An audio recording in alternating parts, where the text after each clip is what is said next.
সাগরের কাছে আমরা এখন এখানে ব্রেকফাস্ট করব। ব্রেকফাস্টে অনেক কিছু আছে, ব্রেকফাস্টে অনেক কিছুই আছে, আলুর পরোটা, প্লেন পরোটা, রুটি, দেখা যাক ছোলা, কে কী খায়।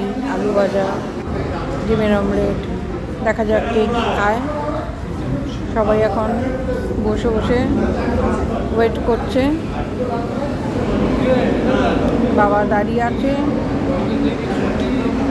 বাবা গাড়িতে এক নাগারে বসে থাকে বলে বাবা গাড়ি থেকে নামলেই দাঁড়িয়ে থাকে। আমার ছেলের ঘুমের ঘোর এখনও কাটেনি। যাই হোক, ভালো ওয়েদার, এনজয় হচ্ছে, ভালোই লাগছে, বেশ ভালো। আমি খুব ফ্রেশ ফিল করছি, এক নাগারে রুটিন মাফিক জীবন থেকে বেরিয়ে ভালোই লাগছে।